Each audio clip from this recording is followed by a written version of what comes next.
Namaskar, everyone. Welcome to this seminar series of Indic Studies Toronto. Today, the topic is debunking mythology, separating reality from myth. And today, we have a wonderful speaker, Shri Aditya Satsangi ji. He is an American entrepreneur and he has a keen interest in Dharma and its various texts. He is also the inventor of the term Sattology, which is a very unique term, and you can see his channel on YouTube, which is a very wonderful channel with very wonderful videos. And he has a Facebook page also. Uh, he has authored many books, including one which is called Sattology, Debunking Mythology. So today he's going to explain or give us an introduction of this topic. Welcome, Aditya ji, and please continue. Namaskar.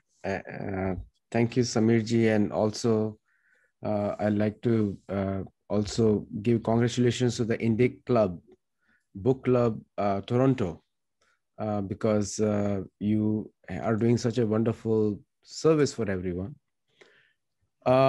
It's a and you gave me a forum on speaking on this topic, which has become so important. Let me just tell you why I invented this term.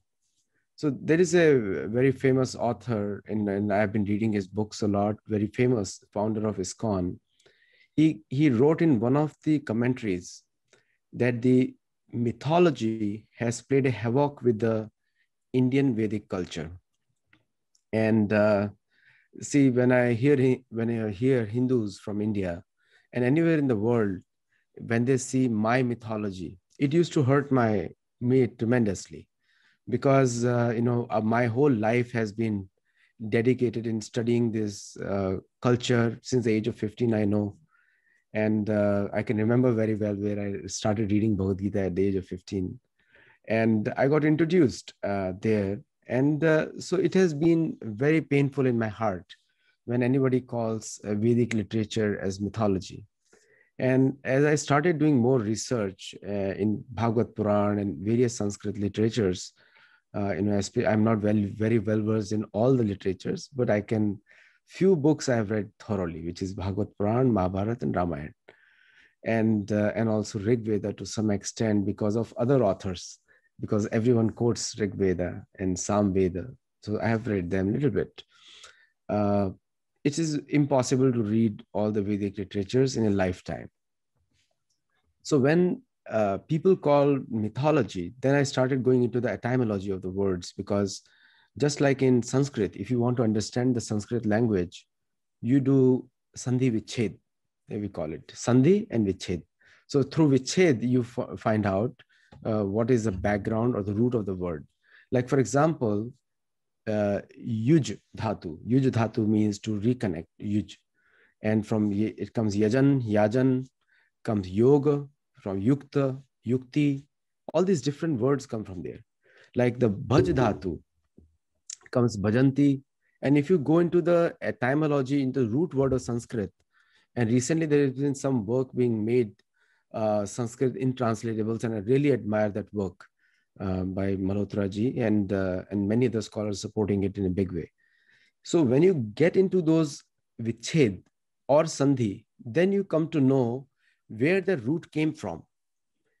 So when I did the Vichhed of mythology, the English word, it's made up of two words actually. Myth is the Sanskrit dhatu for lie. If you know, dhatu means principle in English. Is a lie or a fake or a jhoot. It's like myth it's from it comes mithyachar. So dhatu remains myth, but then you can create new words out of it. Mithya, mithyachar, and other words, which comes from there. Mitho abhipetya grihavitanam. There's a very famous Bhagavad shloka there. So when you do that, and then you find out what is the inner meaning of that word. And so I did the Vichhed of mythology, made up of two words. This Latin word logos, and this word came into being, if there is no correct history there, but the first time it used in any article is in 1830s, generally. And 1857, we had the revolt over there. Me and Sankrant ji have done a very detailed analysis on one of the videos there, that how the Gadar of 1857 gave a rude shock to the British colonial empire. Because before that, the East India Company was ruling, which is a private organization today owned by some Indian British citizen in the UK. Now, at that time, this word was specifically invented to teach to the people who are following the Vedic culture, because they found out through Max Muller and Macaulay that if you want to rule Bharat, you have to change the way they think. You have to destroy their faith in their own Brahman. So Brahmins are not just by jati. There is a difference between jati and varna. Jati is an anthropological understanding of a human species like yoni and jati. But varna is totally different. It's purely based on guna and karma, which is occupational. Now, so these people, very mischievously, what they did was they understood that for any problem, and I have a very fantastic video recorded recently, that the Vaidya, this how the vaccination and other things, the sky's the limit in how much damage these people have tried to do to our Vedic Sanskriti. So the mythology word was specifically invented, if you look at during that time, to prove to the Hindus that whatever faith they have in their Ramayana, Mahabharata, which is Itihas, as it happened, is fake. It is unfounded. There is no historical basis. So because it is faith, it is mythology, therefore you should accept what we tell you. And even till date, that is the mindset is still continuing, and gradually with the works of my very, very good friend Nilesh and other people who have very categorically have started debunking in a very scientific way. And so this has been a sort of renaissance in today's world, using social media and these wonderful conferences that you're organizing, that we can come across and put the viewpoint of our own thought leaders. All of you and people who are watching who want to become thought leaders. So this is our contribution to the current generation, that in future, please do not use mythology. The word mythology actually means a study of myths, study of lie, or science of myth. And I'll just describe what does myth mean: a lie, a fake. And the connotation, the English language moves around connotation and denotation because it's an incomplete language. So one is the denotation, which is the exact meaning of what is the exact literal meaning of that word. And there is another one called connotation, which is what you understand from it. Like, for example, PUT, put, can be put, and PUT can be putt, which can be a sports thing, which is a heavy putt you're throwing across. And put can be putting the things across. The connotations totally change because English, even though I'm speaking in English, but it's an incomplete language. So mythology is a word. The connotations mean something else, which has been widely being accepted as the ancient history, because the West doesn't know the ancient history. They got enlightenment in 1600s and 1700s. But we have been always, a land of knowledge, reason, and common sense, which is seen today also. India is the only country which provided free vaccination. The entire West hid it for themselves. And your country, Canada, is now taking from India. Now, so mythology was invented to show to the Hindus that your culture is unscientific, unreasonable. It is based on some dogmas, and it had no relevance in the modern world. That was in 1800s. That was the plan, so that the Hindus lose their faith in their Brahman. I'm talking by guna and karma, not by birth. Brahman means educated people or the teachers. Because for everything in the society, they would go to a Brahman. If there is a problem in marriage, Jyotishi, or somebody is sick, they would take an advice. It's like a consultant, general consultant, which is available free, sitting around in the temples, outside the temples. Therefore, ancient Indian temples are huge. And you can see today also, the biggest church I saw was in Salisbury in UK. And still it is nowhere compared to what our temples have been. Even those temples were destroyed by Aurangzeb and other Islamic invaders. So now coming back to why the Satology word comes in. Sat means truth. Sat Chit Anand. It's three qualities described for Bhagwan in Vedic scriptures. Sat Chit Anand. Sat means truth, a platform of truth. So I did the same thing. The opposite of myth is Sat, and Sat means truth. And I combined with logos, it became Satology. According to English grammar, I had to add additional T. I consulted with many English scholars. They said you have to add T because in the Sanskrit also, ta, satta, the ta is emphasized. So I had to make it Satology. Satya is a word. Sat is a dhatu. So again, for dhatu, I have to keep it Satology. And so in Sanskrit and English, both I say ta, that not ta, Satology. That's what you should pronounce, which is antonym of mythology. Now, let me take you back a little bit on the history. Today, I am not getting into specific slides because it's better to talk. It's the first my talk with all of you. And I'm very grateful to Samir ji and all the organizers here who have given this wonderful forum, which you have created for Canada and for the world as well. So behind me, you see the maps here. I have created the maps which is a description in Mahabharata. I treat Mahabharata as an archaeological, historical, geographical, astronomical, accurate text.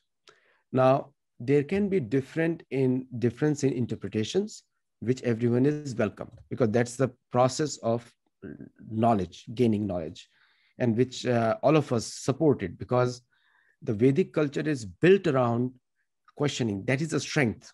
In other cultures, they have one book.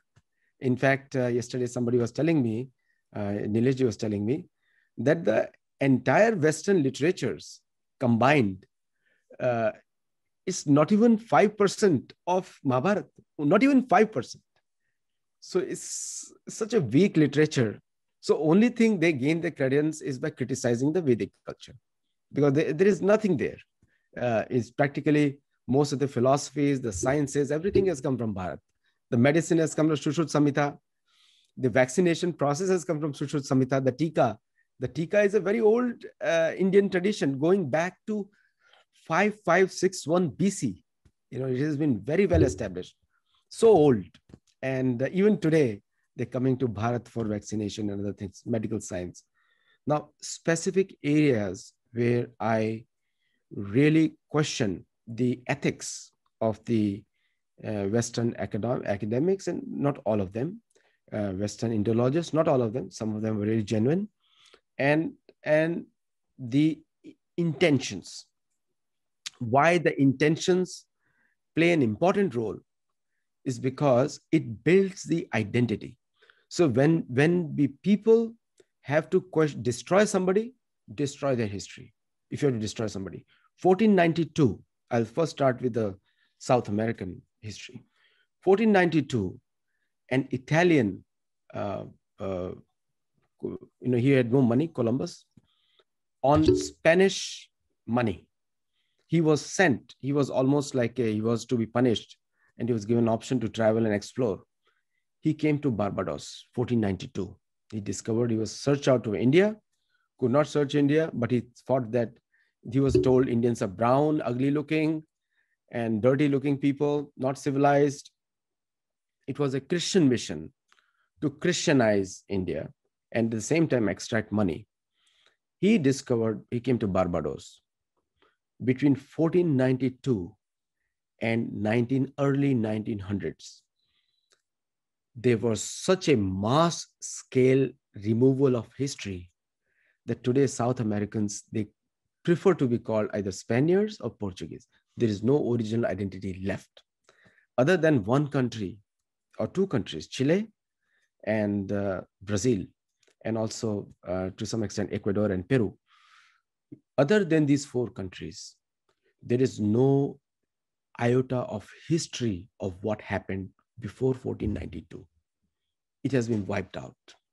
If you go to Wikipedia today, which is the biggest source of misinformation about the Vedic culture, and Quora. So many of the Wikipedia and Quora scholars, they come, I totally don't accept it, because I don't know what they're talking about. when they come, when you go there, in Wikipedia says their history is mythology. That was the attempt of British colonizers and along with them Islamic colonizers also, to remove the history. Islam tried to do in a very crude way, destroy the temples. They destroyed almost 160,000 temples in Bangladesh, and I'm talking large ones. Small ones I'm not even counting.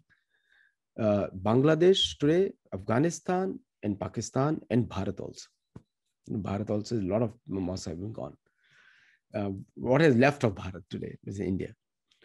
In South America, there is no history wiped out, including they call it in their official records as mythology. That was the original plan of British colonizers, to put Hinduism or Vedic culture in a museum. It may not, you may not like it, but that's a fact, to put in a museum. Even today, if you go Indraprasth, which is today's New Delhi right now, Purana Killa. Purana Killa has a very ancient temple in the middle, Kunti Maharani Mandir. And my studies find out, I still have to get more research, and some of you can help me through this video. I'll be very grateful to you. There is in the middle of the Purana Killa is a Kunti Maharani Mandir.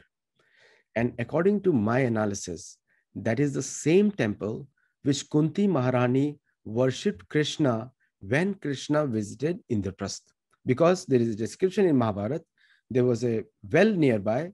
She went there, brought water to serve Krishna. And obviously Krishna was her nephew. So she could not wash his feet, but she brought water. And that that well is in the same location around 100 yards away from the temple. And that well is very deep. It's almost like 100, 200 feet deep it goes down. And there are staircases, which was not built by any Sher Shah Suri or whatever they call it right now, not built by them. It has been pre-existing before that. And the steps have been there still. Carbon dating is a very faulty process. I have been proved, KK Mohammed and I have proved it, that is a relevance. There is a time limit to it, and it cannot be relied fully. So there is not enough technologies available which can go more than 6,000 years. And Western civilization, we all know, is just 500, 600, 1600 years ago. They were still in their, I would call it, historical ignorance. So the attempt was to put the entire Vedic culture in a museum by calling it a mythology. And therefore, the word Sathology becomes extremely important, that we, out of respect for our own culture, we never call it a fake study of science. Therefore, we call Sathology as a science of truth or a study of truth. Now, South American example I gave you, I gave a very famous talk, which is available in a university. I gave a talk in a large Western university based out of California, not in the Bay Area. And in that talk, I mentioned a thing about Alexander the Mouse.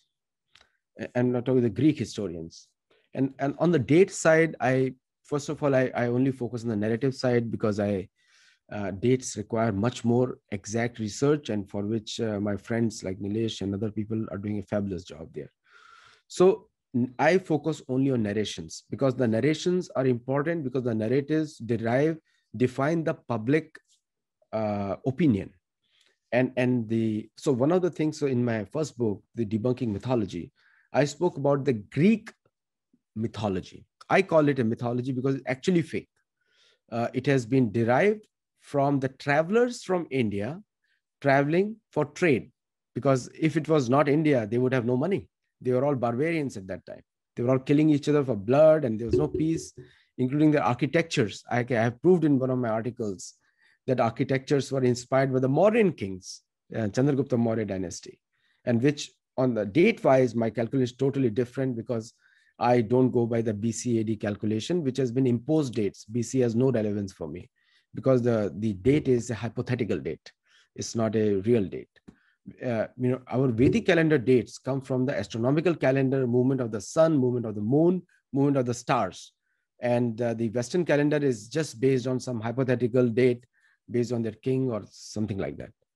So I call Alexander the Mouse in my first book. The reason is, based on the University of Moscow accounts of the Alexander's travels, and the Cairo University. I went to the Cairo and I went to Moscow. Both universities, I actually went there to study the records. And I have also accessed many of their papers over there. It was proved that Alexander was in today's Pakistan, you call it. At that time, it was India. At that time, the whole thing was Bharat. Afghanistan was Bharat also. So you can technically say he entered Bharat, but did not cross today's Pakistan. He came with 40,000 soldiers, and they described Porus. Porus was a king and is a very famous king, as 7 feet tall, almost looking like a demon. That's the way of Greeks described him, because he was a very tall guy. Alexander was a very small guy, 5 feet 2 inches, and very ugly and stocky, fat guy. Because if you are a horse rider, generally horse riders are not very tall. Porus was riding on an elephant. And when they came to attack Porus, and this is a very famous story of fighting with the elephants, not everything is true, because the fact is, the most of the Chanakya information is coming from a novel, Mayurdhwaja. Forgive me on the name, because but I mentioned in my book though. It's coming from that book, a novel, which is not totally accurate account, because that novel was written 600 years after the war with Porus, with Alexander. Now, and that too may not be the same Chandragupta Maurya as before. It's somebody else we are talking about. So those doubts are still there, and we have to verify. But I just went by the records of the Moscow University and the Egyptian Cairo, because there's no Western university will talk like that. Their civilization is based on Alexander. So you cannot talk. 40,000 soldiers, he came back, went back with only 500 soldiers, that too to save his life. And I'm cutting short the whole this. So on the basis of that, he ran for his life. How can he be great? And even if you look at the overall history, this is a proven record. He died in Babylon, which is Basra today in Iraq. And that's how far he had to go to escape that Bharat of that time. He still said, I just came out of the Bharatiya territory. I'm in a Parsi Desh. And that time Islam was not there. Parsi is a Hindu word. It is a word mentioned in Mahabharata. Parsi Desh. Arjun refers to it Mahabharata. And so that is one account where we can say the big mythology has been taught. India has always been invaded. No, never been invaded. India has defended very well. And it has been taught to Bharatiya, like another thing was taught to Bharatiya, Sone ki Chidiya. Now, Sone ki Chidiya is what? And every single Bharatiya says, be very proud of that. Very, very proud. Sone ki Chidiya.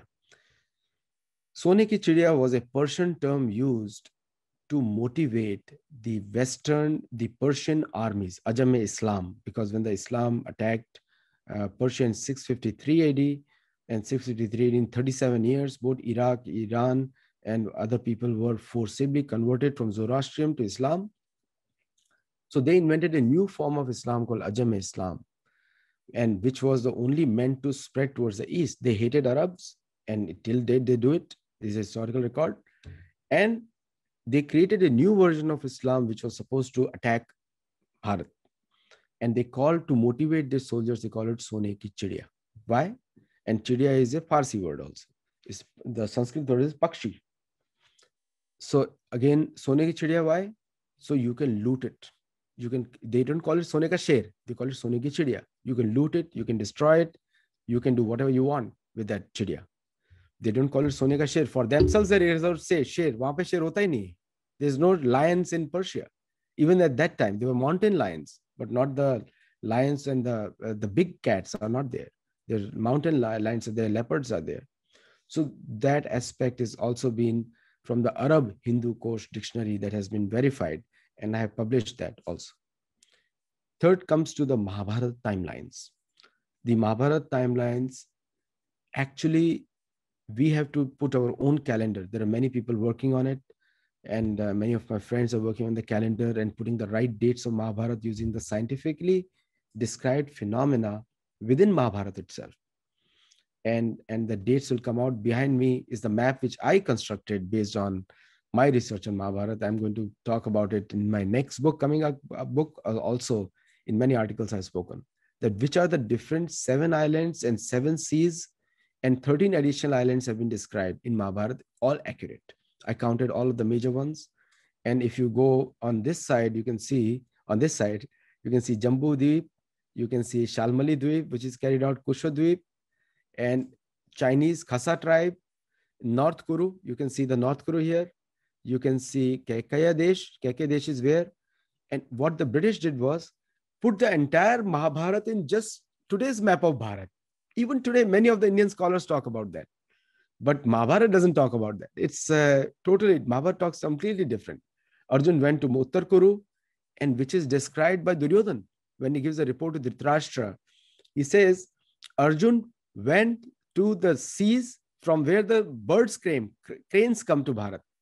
And today also anybody can tell me, anybody can say that where the Siberian cranes come from. All from Siberia. They come to Bharatpur near Delhi. So that is continuing since the time of Duryodhan. He describes over there. And then Arjun went to Shakadvipa. Sorry, I have to really move my head. Next time I'm going to share my slides when I come next time. So behind my head, you can see Shakadvipa, which is Europe. And you can see different Abhira Janjati. And you can see, let me just share my screen. Is the sharing enabled? Yeah, you should be able to share. Yeah. Okay. Let me just do that.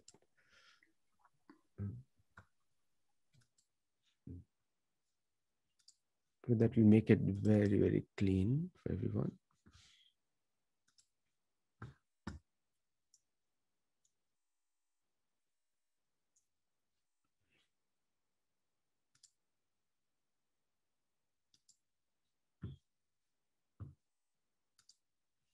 Can you see my screen now? Yeah, it's clear. Yeah. Okay. So if you see the map here, this is the map I made based on the Mahabharata research I had. Now, I have put the exact names over there.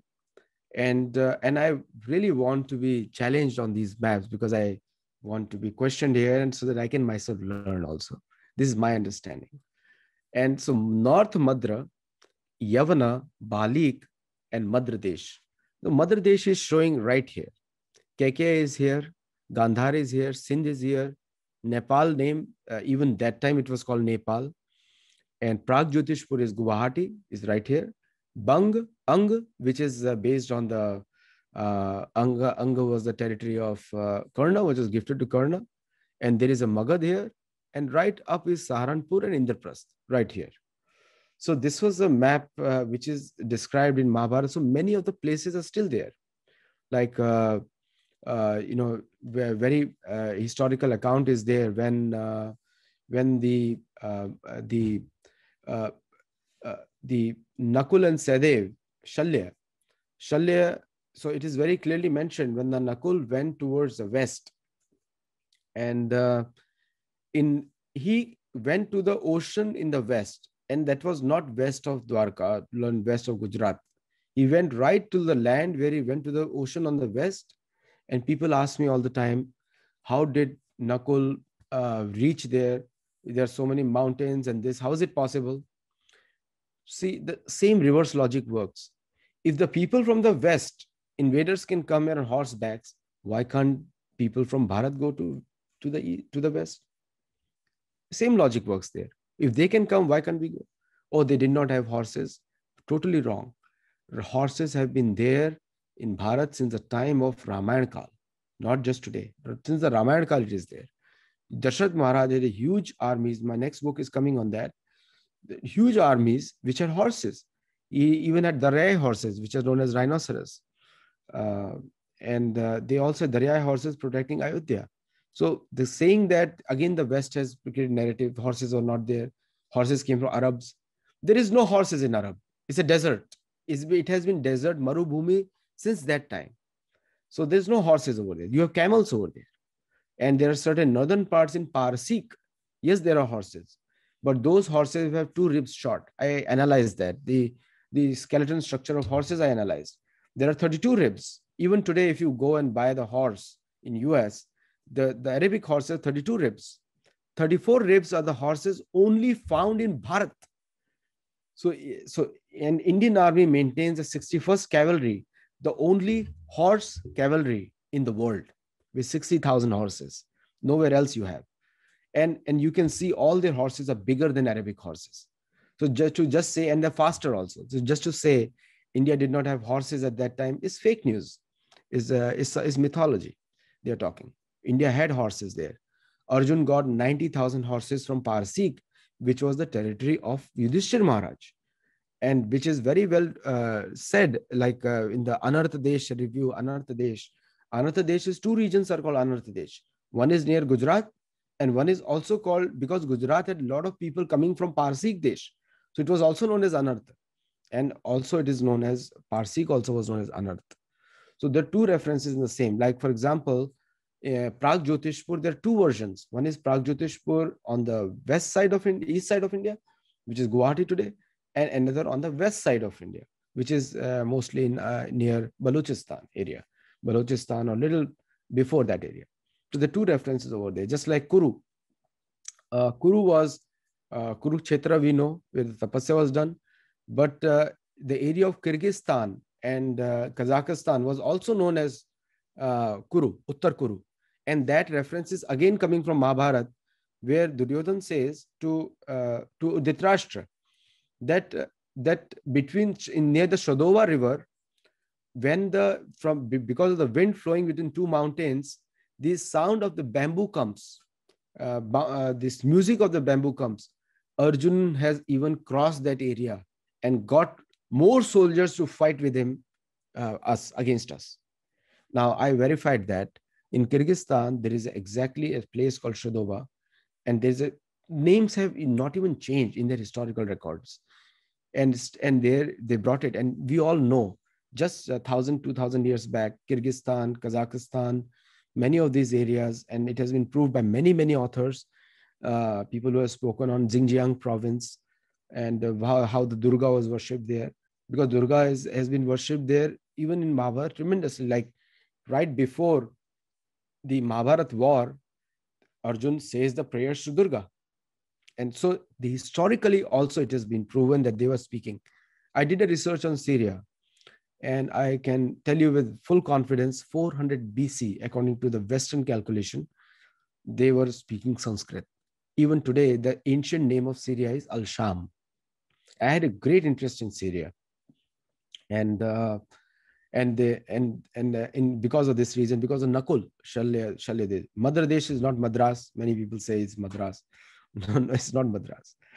Because Shalya, Madhya Desh was west of Kakai province. And west means it can go very west. And it was beyond Balik. Balik is the place where is the Hindu Kush mountains are there today. And Abhira Desh has two meanings of Abhira Desh. So like there is a description about Huna, which is Huna is Germans, which means Huna. We also say today also, Huna means a skill, very skilled people. Even during that time, they were skilled people. Pulinda is used for Greeks, and this has been verified by many, many people. And I have also studied the works of Ramanujacharya and other people, with great scholars from India. And they have also mentioned Pulind as Greeks, and also the Mauryan diaries refer to them as Pulinda also. So, and Yavana was used specifically for the area of Turkey area, because they were very barbaric, and that was the word used for them. Even the languages have not changed, the structure of languages. China was always speaking in sign language, even during the time of Mahabharata. But they were called Chin even then. Kerala, Karnataka was called Karhatak, and Kerala and Kashmir, all three are mentioned in Mahabharata, where Kashmir is also referred to as Kashyap Mira. So there are so many proofs from just Mahabharata, and I have not even touched Ramayana here. So how can we call this a mythology? Like I can go on and on in this one. So one last point I'll touch about is the Ramayana part. How Ramayana is not a mythology. Sugriva's travels. I've done 4 shows with Nilesh on that, and also BK, the Hima and Hari and other people who have also helped me. And also there are some other scholars I've studied on the Western side. And there was a very beautiful model where if you remove the ocean water from the bottom of the, remove the ocean water map from oceanographic map without the water, and you uh, interpolate it for the past regressively, and you go back to the time where Mahabharata was spoken, just go 20,000 years back, you will see the ocean levels a little bit down. And as soon as you make it down, there are many islands in the Pacific Ocean. If you just go 1 meter down of the Pacific Ocean, it will be a continuous chain, right, going to Chile. And Bhagwan Ram asks Sugriva, how do you know? Sugriva asks very important point. He says, I went to the east, Malaya Desh. It is strikingly amazing that the names also remain pretty much the same based on Mahabharata and Ramayana. Malaya Desh, and then Purvi Malaya, and then Sthanur. Sthanur is a place where, Sthanur is the name of Shivji, and which is referred to Bali actually. And so to entire, if you go east, then you could have gone. So Sugriva went to the East South America through the islands, hopping the islands and boats. And he did mention over there, and where he went there. And even today in Chile, there are symbols in Chile, in Ecuador, and Peru, where they put symbols of Trishul, Shiva, everywhere, and which is you can see in Chile, Ecuador, and some other places. The photographs I've captured also.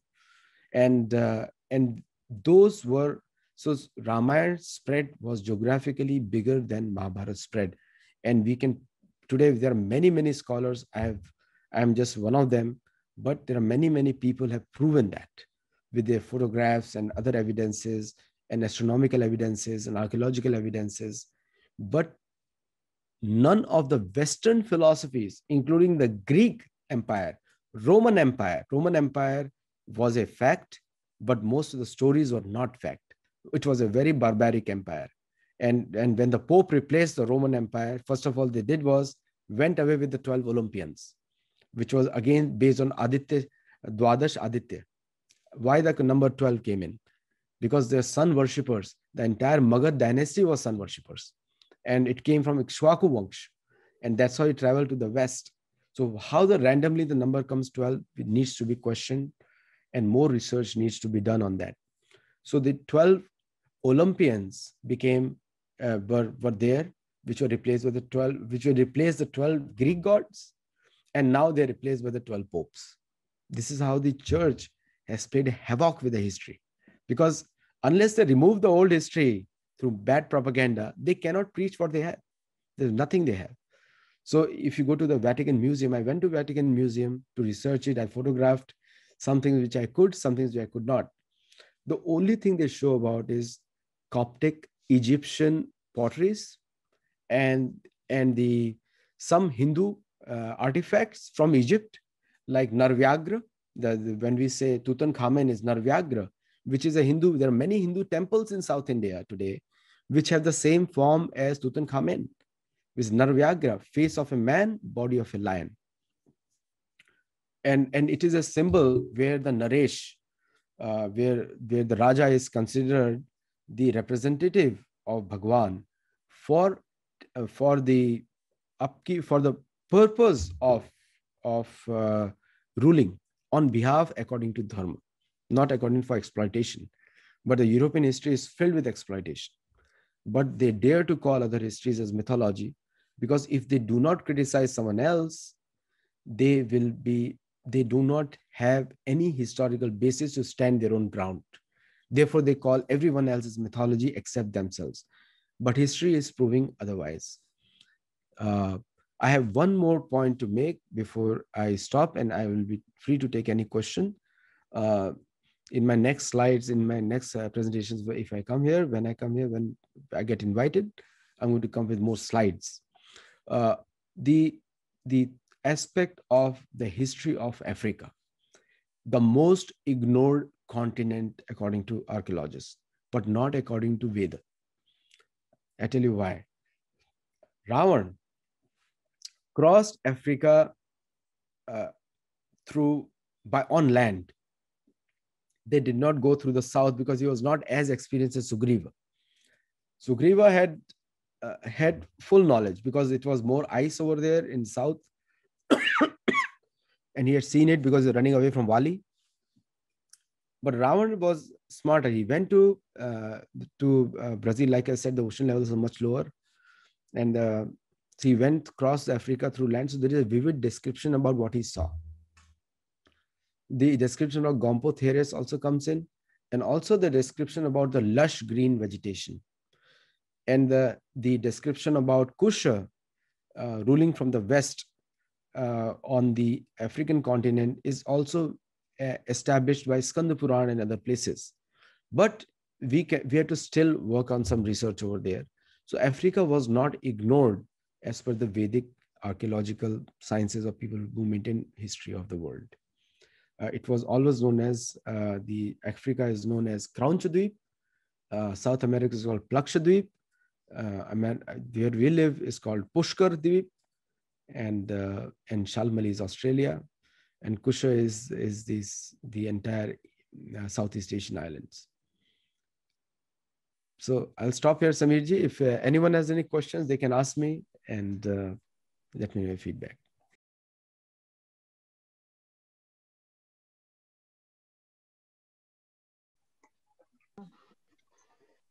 Yeah, good evening. Actually, I'm from India, and I have my background is I have done my doctorate in psychology. I pursued my master's in Indian philosophy and Sanskrit, and right now I'm in, this is my addiction, you can say, to study and learn more. I'm doing my master's in history, in ancient Indian history. And when I learn ancient Indian history, it's so pathetic. Like I said, there's so much contradiction, because in history, they don't consider Ramayana and Mahabharata as a proof. They still have a contradiction that it is just a mythology. It never existed. So I have certain questions, and I just posted it to in the email also, but I just wanted to read it out. I don't know. I think I will be able to explain it more better way. That I wrote this note to my lecturer. This is I mean, the reason I just wrote her that this is the reason I joined my masters, because Ramayana and Mahabharata are sacred scriptures for us as Bible, as Quran for Muslims and Bible for Christians. But we have seen so many different versions of Ramayana and Mahabharata. Some of them are horribly written, where the characters were criticized, and also not by only the people from the other religion, but Hindus themselves. We also see the various characters of Ramayana and Mahabharata are analyzed. What is the purpose of doing so? For example, the episode of Surpanakha, so nose were chopped off, where Surpanakha was sympathized and Rama was criticized. My question, it can be a situation. My question is, can the situation be changed? Can we rewind the events? What is the point of criticizing and there is a character and assassination of Sri Rama? As Muhammad for Islam and Jesus for Christ, so as Sri Rama for us. Why we allow people to talk about nonsense about Sri Rama and listen to them quietly? Do these people have guts to criticize Muhammad or Jesus? If not, then we would also not allow others. Yeah, Madhuji, let Aditya ji answer it. Yeah. Madhuji, you have very good concerns, and like all of us, we all have concerns. See, the point is that one is that we can shout at the top of our lungs and start shutting them down, which is a very, they also don't work that way. So they are using forums like Wikipedia and Quora to confuse the rest of the people. We have to also come up with our own platforms where we can educate and question these people in an intelligent way. Like at Sathology, we do question all these historical aspects. Like, for example, see that Bhagwan Ram never left Sita. Bhagwan Ram, it's coming in my new book. Again, I said it's a question of narratives, because the narratives, the way they have spread the narratives is to weaken the faith of Hindus in their own history. Because one thing is you read Ramayana Mahabharata as a religious text. I read them as a historical text. For me, Bhagwan Ram is a historical personality. Bhagwan Krishna is an historical personality, not as just a Bhagwan. Bhagwan, obviously he is. I'm not questioning that. But when you read it as a history, then the logic, the answering also becomes different. An intelligent person answers by questioning. Like for example, when these people, they tell me that why you think of Bhagwan Ram was a woman of his, women rights. He was left Sita Maya. I asked them just one question: where did you read it? It's nowhere in Ramayana. So he did not leave. He asked Shatrughna to just keep him near so that I can see her and also I can protect my reputation. And he never married again. He always remained loyal to Sita Maya. And when Sita Maya came back, and so we have to question with a question. Okay? So we don't have to answer anything. We don't have to get disturbed by ignorant people. Yes, please go ahead. Namaste, Aditya ji. Very wonderfully explained and very factually explained about Itihas of Bharat and the geographical connections that they are. I would also request you to, there is a misconception, like you very rightly put, that Ramayana and Mahabharata are our historical accounts. And the Dharma Shastra we have are Ved. Ved is the origin of fountain of all knowledge for Manav Matra. So if you could also, in your presentations, if you could find connections, because the Vedic knowledge is factual, science-based. And then there are accounts which can be poetic, or it could be, little imagination added. So when we pit our historical accounts against, say, Quran and Bible, it's like comparing apple and oranges. If we have to compare, we need to compare Ved. So if you could also, and it's always, people would ask for more, but it was wonderful listening to the historical accounts and the islands. I would also request you to add the fact and scientific knowledge base which supports also our history and everything, all the presentations that you've been giving. Dhanyawad Aditya ji. It was just a comment, but namaste. बहुत बहुत धन्यवाद आपका. आपने comment में बहुत अच्छे अच्छे points touch किए हैं.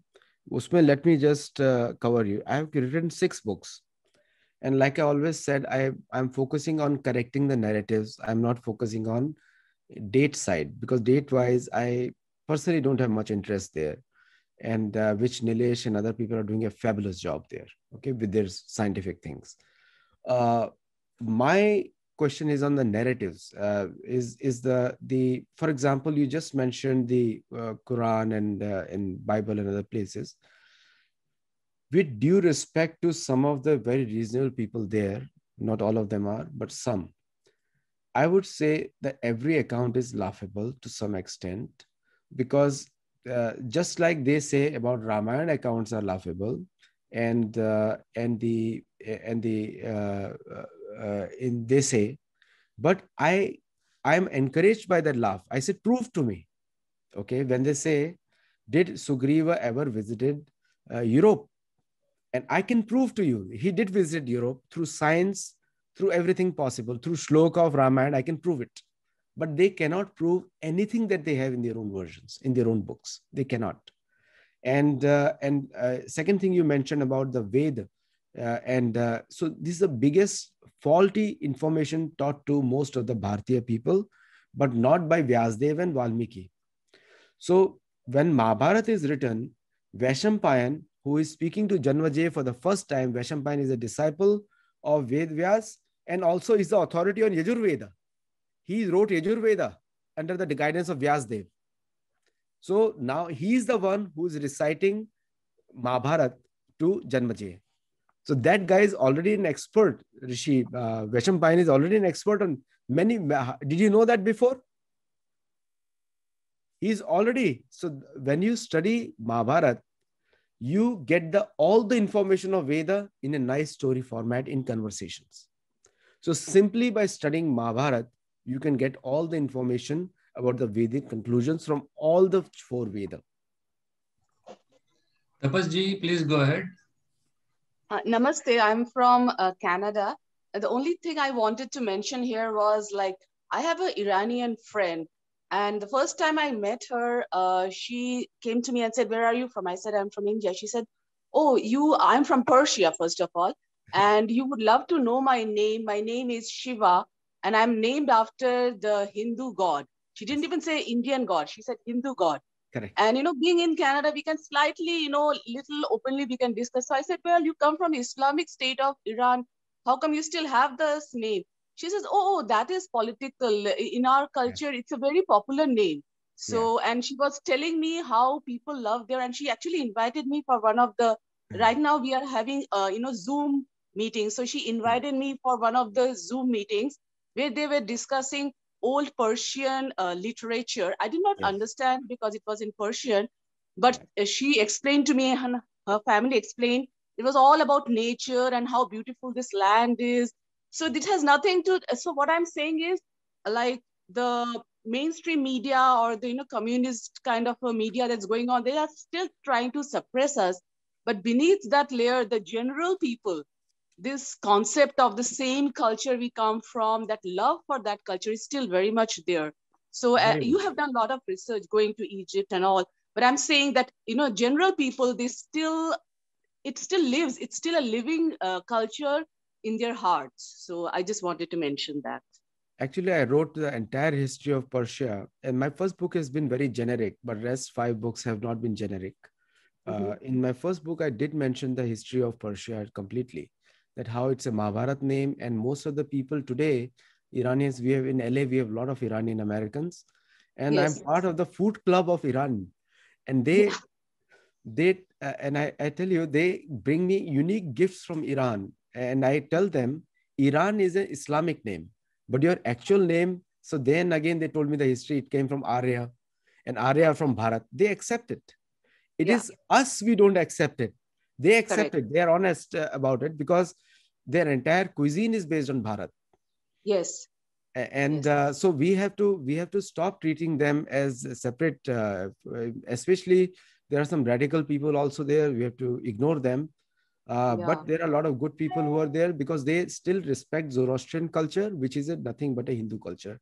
And I've covered that in the my first. If you want to search any of the books over there, and I just not want to be looking like promoting my books here, that I'm never interested in. But if you search Sathology on Amazon, you'll get all the 6 books. Okay, thank you very much. Yes. Yes. Anandji? Yes. Namaskar. I'm Anand Ghuriye from India. You talked about Trishul in Ecuador and one more country. Chile. I know about Peru. Can you also please give reference of Ecuador and other country where Trishul is formed? The second part, second part is, how do we explain the hyperbole in the Ramayana? For example, monkeys could fly, or monkeys existed, or Vanar were monkeys. That is the thing that is brought in. So how do we answer that? See, like I said, Ramayana is a historical text, and Valmiki is not a fake news creator. Valmiki has no time for it. You know, one of his principal disciples is, many of you will have Bharadwaj Gotra. One of his disciples, Bharadwaj.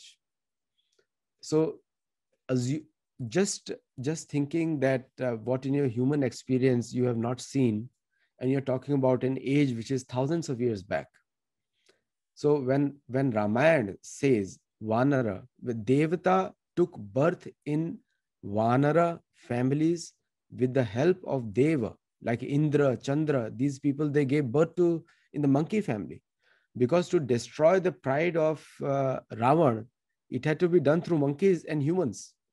He had taken boon from everyone else. So this was a specific scenario for defeating Ravan. See, when Bhagavan wants to defeat someone, it defeats completely. So first of all, the monkeys defeated Ravan's armies. So Vanara is, some people, I've heard many Indian scholars saying Vanara is some special human beings. Yes, they were special. They were special monkeys because Vanara ka arth hi hota hai bandar, Sanskrit mein.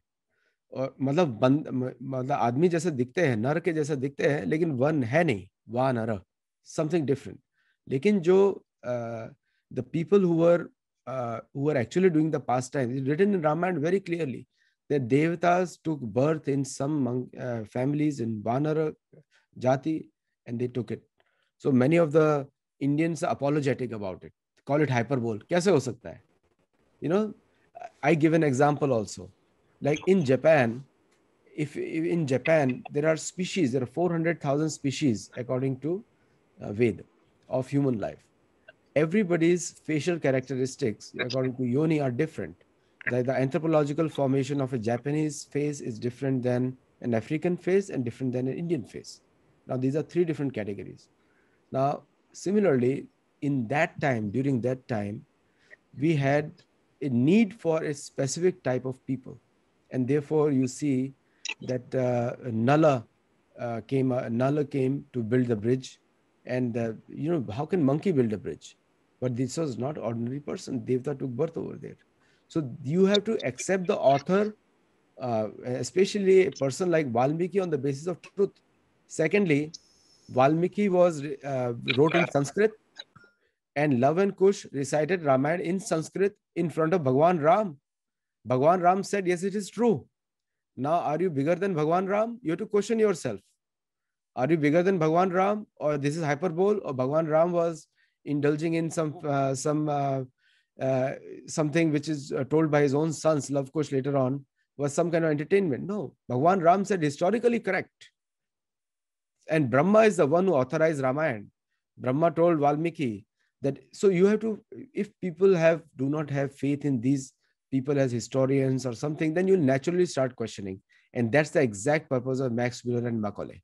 So when you are doing that, you are actually following in the footsteps of Macaulay and Max Muller, because their strategy is continuing. That's what they said. Darwin came up with a theory. Darwin did not conclusively prove, but you all believe in Darwin's theory.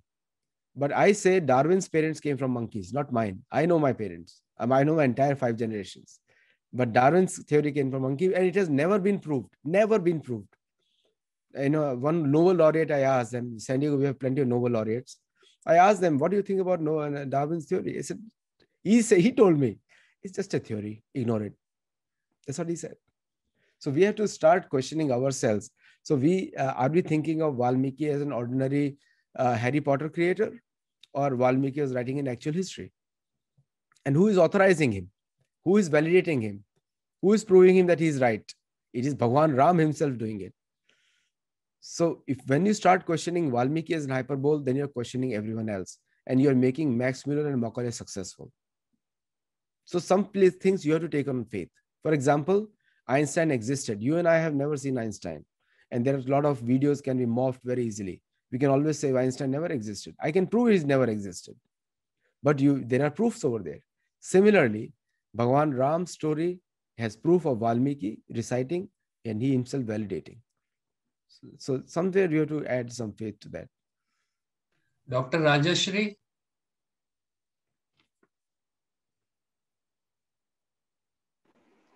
Namaste, sir. I am Dr. Rajashri Vasudevan, Director, Center of Excellence, Art and Culture from Chennai. It was a very, very interesting talk by you today, sir. I just wanted to share with you this information that I had planned for an international conference on this particular topic, on mythology, where fact is held up as fiction, to show how the colonial rulers had damaged a lot of our understanding of the Itihasas as mythology. But I met with a lot of resistance from scholars whom I had contacted. And so we came to the conclusion, with the advice of my good friend, Dr. D.K. Hari and Hema Hari, that we will have a 2-day international conference called as Mythology in Literature and Culture. The first day will be Western approach, and the second day will be Indian approach. And the second day, we will do the debunking part of it from our side. So we are having it on 23rd and 24th of February, 2021, on mythology itself, because I think I retained the title to make it a little more deceptive, because I wanted people to attend and then further to show them that actually what they are believing as mythology is really fact. So I just wanted to share this information with you, and it was a wonderful exposition that we heard today from you, sir. Thank you so much. Thank you, appreciate it. So one of the comments came is Lava Kush is part of Uttar Ramayana, not by Valmiki. Again, not a factual statement. Valmiki spoke about Lava Kush. It starts from Lava Kush also. So again, people do not read Ramayana and then they quote on it. So again, factual, not a factual statement. Haresh ji, please go ahead. Namaste. Thank you for sharing your valuable knowledge. I just wanted to write down the names which were in Speedy. So please, will you, if you repeat the ancient island name versus the modern country place. Thank you. Thank you. So, I showed in the presentation earlier. So like, for example, Jambu Dweep is called Asia, and Shalmali Dweep is Australia, Shaka Dweep is Europe, Cronch Dweep is Africa, Plaksha Dweep is South America, Pushkar Dweep is North America. And also many of the ancient names remain the same also. Arvind, just I'll add to your question that we will have a recording of this session posted on our YouTube channel, and any audience who's interested in going back to listen to the talk in depth can do so. We'll do it, say, maybe in a week's time once it's edited and it's approved by you. Thank you. Thank you. Prasadji, please go sure. ahead. Aditya, couple of more questions in the chat. There is one question which says, is Mecca and Medina mentioned in the Mahabharata? And the second is it true that Madri was wedded to Pandu for getting supply of horses? No. There's no reason for Madri marrying to Pandu for horses. It's very cheap. So Madri was married to Pandu because of Shalya. And also because Pandu was a very strong king. Generally shown Pandu as a very weak. He was pale in complexion because he had internal bodily problems. But he was not a weak king. He was a warrior. He was also referred to as Samrat by many people. So he was a very strong warrior. And the second question was, again, you say Makkah and Medina. No, they are not mentioned in Mahabharata. Because Mahabharata talks about Abhira Janjati. Abhira Janjati is referred for many people, including in India also there are some jati are called Abhira. Abhira means people who live on forest like a nomads, like who can raw. So entire Arabic Peninsula was known as Abhira. It is mentioned south of Madra Desh, Madra Desh ke Dakshin mein. That's how I came to the term called Madra is Syria and Jordan area, not India. Madra Desh. That's how I came up with that. Someone has asked that can you name your books? Yes.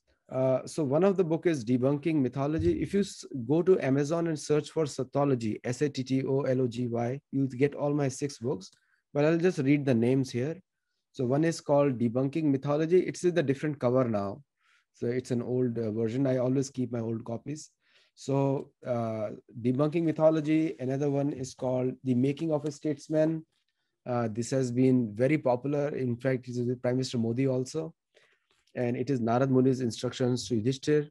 My last book came out was the Gita. The Gita came out earlier last year, the Gita, which is wrote for the Indian audience. Very simple, just the Sanskrit and the English. I had to write it because there were so many translations of Gita were very complex. And I also wrote for Americans, the Hindu Bible, because Americans keep asking me, do you have a Bible? Do you have a Bible? So it's just a Gita, but just called the Hindu Bible for Americans and Western audience. And it's one of the most popular books in USA.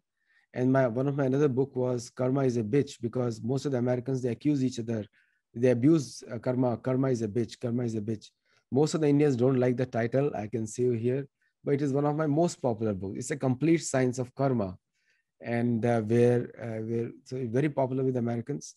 And the last book which I wrote was the Yudhishthir, the greatest emperor, because Yudhishthir is always shown as a weak person who could not decide, juari, gambler, none of those things correct. So I corrected that.